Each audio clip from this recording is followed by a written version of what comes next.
Pour ceux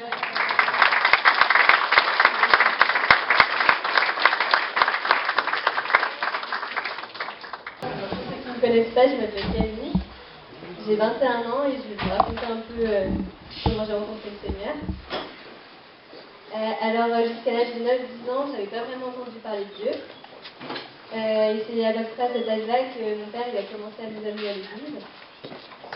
Donc, je vais être honnête, au début ça m'a paru assez étrange. Je comprenais pas trop ce qu'on faisait et pourquoi on le faisait. J'allais vraiment à l'église, c'était plus parce qu'il fallait le faire. Et petit à petit, donc, j'ai commencé à découvrir le Seigneur. J'allais à l'école du dimanche, le dimanche matin. Et ça m'a plu. J'aimais beaucoup ce que les monos nous disaient. Et petit à petit, j'ai commencé à vraiment sentir la présence de Dieu. Je savais qu'il entendait mes prières. Et c'est vrai que j'aimais le Seigneur. Puis petit à petit, donc les années ont passé. Je me suis éloignée du Seigneur. Pour moi, la vie chrétienne, c'était beaucoup de contraintes. Une vie de remise en question permanente. C'était pas une vie qui m'attirait plus que ça. Donc j'ai décidé de mettre Dieu, de m'éloigner, c'est fini quoi. Donc parallèlement à ça, j'ai une scolarité qui s'est bien passée. Et après le bac, je suis allée en école d'ingénieur.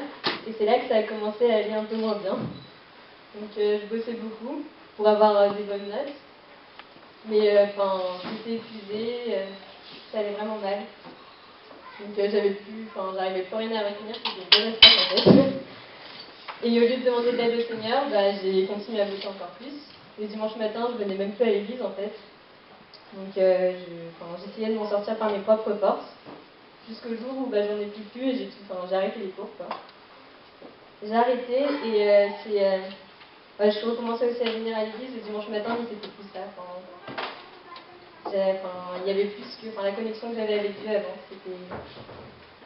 Je sentais qu'il y avait quelque chose qui allait pas, qui bloquait. Et c'est très récemment que j'ai commencé à m'approcher à nouveau de Dieu. Donc j'avais envie de m'engager pour Dieu, mais je sentais pareil que c'était difficile.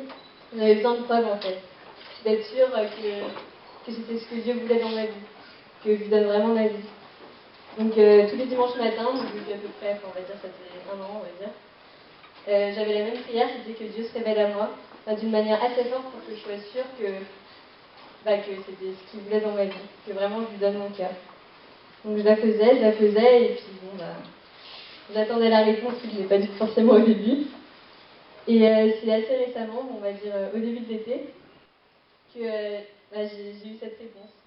C'est vraiment quelque chose de très très fort, quoi. Donc j'ai aussi senti une joie, mais comme jamais j'en avais ressenti. J'arrive pas vraiment à le dire, mais je savais, j'étais sûre à 100% que ça venait de Dieu. Je souriais partout, j'étais incapable de... J'avais envie de lire la Bible de partout, j'avais envie d'en parler à tout le monde, c'était vraiment... Vous pourrez demander, c'était quand même... j'ai encore du mal à en parler, c'était vraiment très beau en tout cas. Et j'ai décidé de donner ma vie au Seigneur.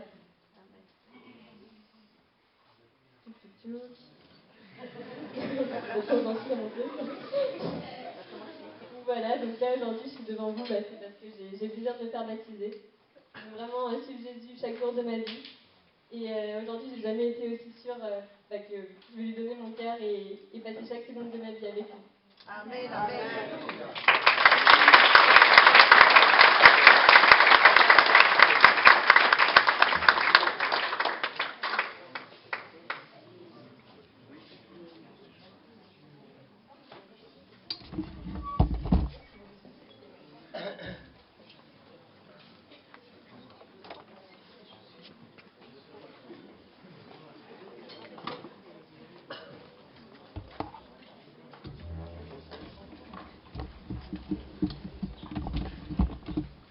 En attendant que la sœur se prépare, parce que comme c'est une sœur, ça va durer un petit peu longtemps. On va se mentir, hein.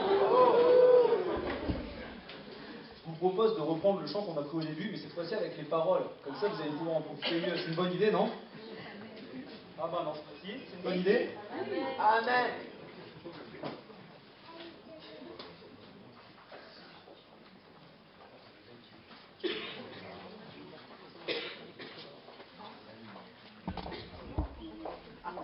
bah, si Camille est prête, je retire ce que j'ai dit. Les filles sont rapides, les sœurs sont rapides. On va pas reprendre tout. Voilà, gloire à Dieu. Hein. Le désir de notre cœur, c'est qu'il y ait toujours dans le cœur de Camille cette joie, ce désir de rester attaché à Dieu. En effet, c'est une joie qu'elle n'a pas réussi à décrire. Elle a raison, c'est une joie indestructible. C'est une joie qui prend sa source en Dieu, qui se jette dans notre cœur. Et ce n'est pas une joie qui est liée aux circonstances de la vie. C'est cette assurance paisible que le Seigneur donne à celui qui lui fait confiance. Voilà, j'aimerais que nous puissions prier encore pour Camille, que le Seigneur la bénisse, lui donne de rester sur ce chemin avec cette confiance jusqu'à la fin. Amen. Voilà, on va fermer les yeux et puis on va prier. Seigneur notre Dieu, nous voulons te remercier pour la révélation que tu apportes aux hommes. C'est elle qui change tout dans notre cœur. Le jour où nous réalisons que tu es ce bon berger qui veut donner sa vie pour nous sauver. Amen. La Bible dit que qui est l'homme qui a 100 brebis va en perdre une et va laisser de côté les 99 autres pour aller à la recherche de la seule qui est perdue. Va la chercher jour et nuit jusqu'à ce qu'il l'ait retrouvée. Et quand il la retrouve, il est dans la joie. Il appelle ses amis. Et nous croyons de tout notre cœur qu'en ce moment même où nous nous sommes réunis dans ce lieu, eh bien, toi aussi, le bon berger, avec tes amis, avec des êtres célestes, vous êtes en train de vous réjouir pour Camille, parce que tu l'as trouvée. Elle a saisi cette révélation. Nous voulons simplement la remettre entre tes mains, te demander de la bénir et de la garder attachée à toi jusqu'à la fin. Bénis-la, Seigneur, au nom de Jésus-Christ. Amen.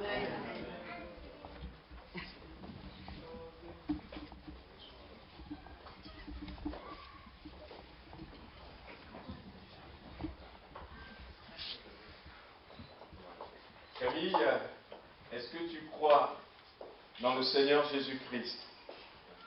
Oui. Est-ce que tu crois qu'il est mort et ressuscité pour toi? Oui. Est-ce que c'est ça ta décision, que Jésus soit ton bon berger à partir de maintenant jusqu'à la fin? Oui.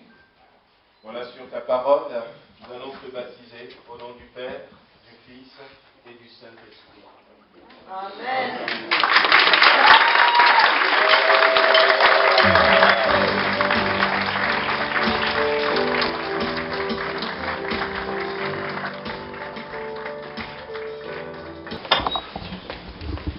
Bonjour, je m'appelle Daniel Ojo, 21 ans.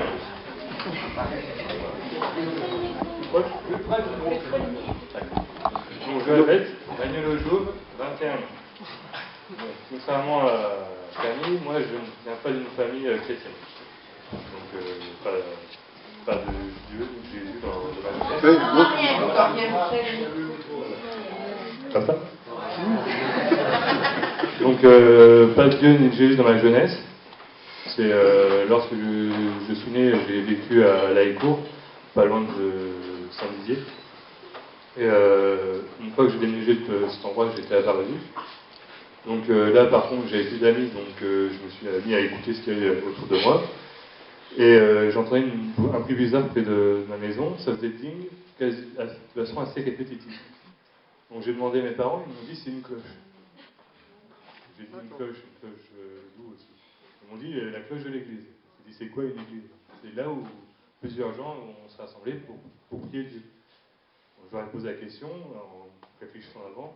Parce que Dieu, c'est pas un objet, Dieu n'est pas à manger. Donc je me suis dit, c'est qui Dieu? Ils ont mis beaucoup de temps avant de répondre et ils m'ont dit de façon rapide, parce qu'à 5 ans, on ne peut pas toujours tout dire. Dieu est un être tout-puissant qui peut faire ce qu'il veut. Et si tu demandes quelque chose, il te le donne. Bon, après, Plusieurs jours ont passé et il y a une nuit avant de dormir, je lui ai demandé quelque chose. Je lui ai demandé si tu existes, fais en sorte que ma vie soit tranquille. Bon. Après, à 5 ans, une vie tranquille, ça peut être tout et n'importe quoi. Plusieurs années ont passé, avec les jeux vidéo, que moi je ne croyais pas, j'ai quand même continué à faire la même chose. Si tu existes, fais-moi gagner la partie. C'est très bête. Hein. Et à chaque fois que je réussissais, je disais toujours la même excuse, je n'étais pas assez concentré. Après, les jeux sont devenus trop simples, donc j'avais plus besoin de les demander, et c'est à ce moment-là que les choses ont été moins sympas. Mes parents ont divorcé, il y a eu plusieurs déménagements, et durant le lycée, 2 déménagements en seconde bac pro, 2 autres déménagements en première, et 4 déménagements en terminale. Pour une vie tranquille, on passe ça. Et ça, c'est sans réfléchir à tout ce que j'ai eu à côté. J'ai jamais révisé dans mes parcours, j'ai eu mon brevet, j'ai eu mon CAP sans réviser, sans travailler quoi que ce soit. J'ai eu mon bac pro pareil sans travailler. Pour le premier travail que j'ai eu, j'ai pas réellement cherché, j'ai eu un CDD, dès que je suis arrivé, c'était pas un CDD, c'était un CDI, pour le contrat que j'ai signé. Pour l'appartement que j'ai voulu trouver le moins aussi loin que chez ma cousine de mon travail, donc 20 minutes. Premier appart, 20 minutes. Donc à ce moment-là, tout a sauté aux yeux. C'est au mois d'octobre que j'ai commencé à réfléchir et j'ai compris qu'il a fait ce que je lui ai demandé et il va continuer encore, ça c'est sûr. Après, j'ai continué à réfléchir et j'ai vu qu'il a fait beaucoup de choses dans ma vie. J'ai commencé à remarquer qu'au lycée, il y a eu un prof qui m'a fait une remarque très blessante, qui est quoi qu'on fasse pour toi, la seule chose que tu seras capable de faire, c'est de tout faire rater. C'est un peu mal pour un élève.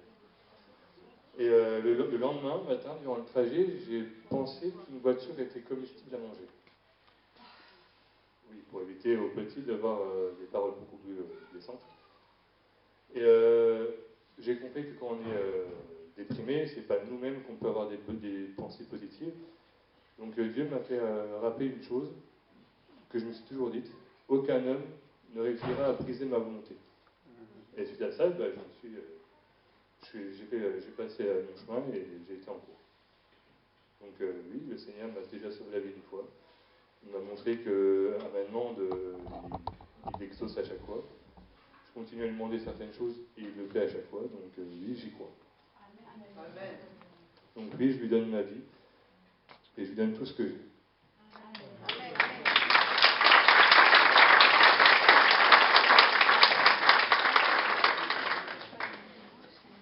Voilà, gloire à Dieu. Amen. Gloire à Dieu pour Magnolo. Hein, donc, alors, ce qui est étonnant dans son témoignage, c'est après ce déménagement, quand ils sont arrivés, d'entendre ce bruit. Voilà, ding, ding, ding. Et puis, posant la question à ses parents, mais c'est quoi ce bruit? C'est une cloche. C'est quoi une cloche? Eh ben, c'est dans une église. C'est quoi une église? C'est quoi une église? C'est étonnant de se rendre compte qu'on a des personnes qui nous entourent encore aujourd'hui et qui ne savent rien de Dieu. Rien de Dieu. Mais merci Seigneur, Dieu peut tout utiliser pour se révéler aux hommes. Pour se révéler aux hommes, pour leur montrer combien il les aime, combien il est là pour eux. C'est pour ça que nous sommes contents cet après-midi de baptiser Manuela. Amen. Amen.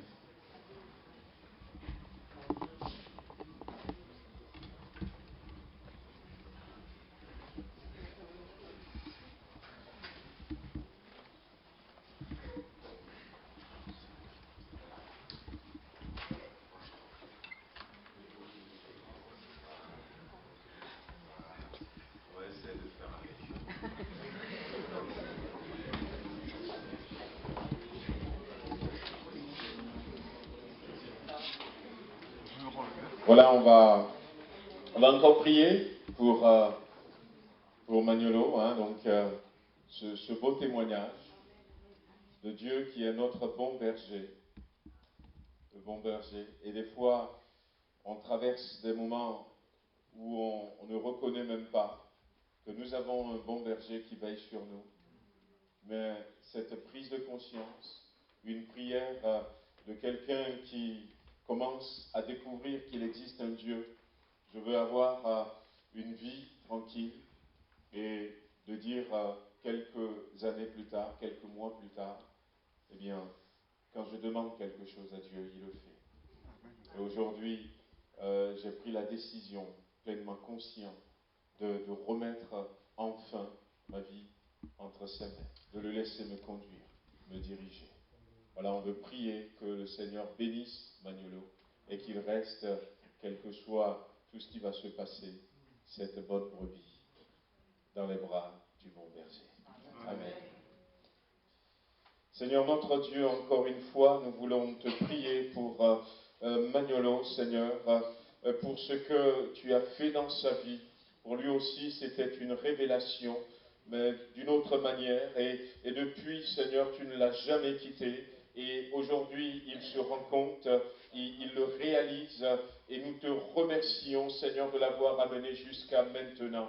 Mais maintenant, Seigneur, pour cette étape qui commence dans sa vie, nous voulons le remettre encore entre tes mains, te demandant, Seigneur, de continuer à le garder attaché à toi. Parce que toi, Seigneur, tu seras toujours là. Mais des fois, c'est nous, Seigneur, qui, lorsque nous traversons peut-être un brouillard, lorsque nous ne voyons pas que tu es là, Seigneur, qui avons peur et qui désirent courir alors que tu es toujours là. Seigneur, nous prions véritablement que tu lui donnes cette foi dont il a besoin, qu'à tout moment, Seigneur, il réalise que tu es là, Seigneur, et qu'il reste attaché à toi. Bénis-le, Seigneur, et garde-le sur ce chemin, au nom de Jésus-Christ. Amen. Magnolo, est-ce que tu crois dans l'œuvre de la croix, l'œuvre rédemptrice de la croix? Oui. Est-ce qu'aujourd'hui, par ton baptême, tu veux confirmer que tu veux donner ta vie à Jésus-Christ et rester attaché à lui pendant toute ta vie? Je confirme. Amen. Voilà, sur ta parole, nous allons te baptiser.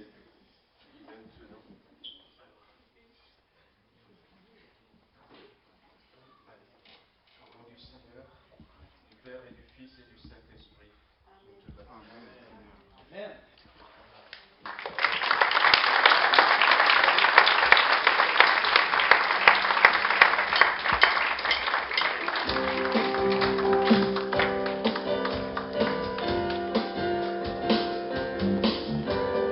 Lui qui a changé ma vie.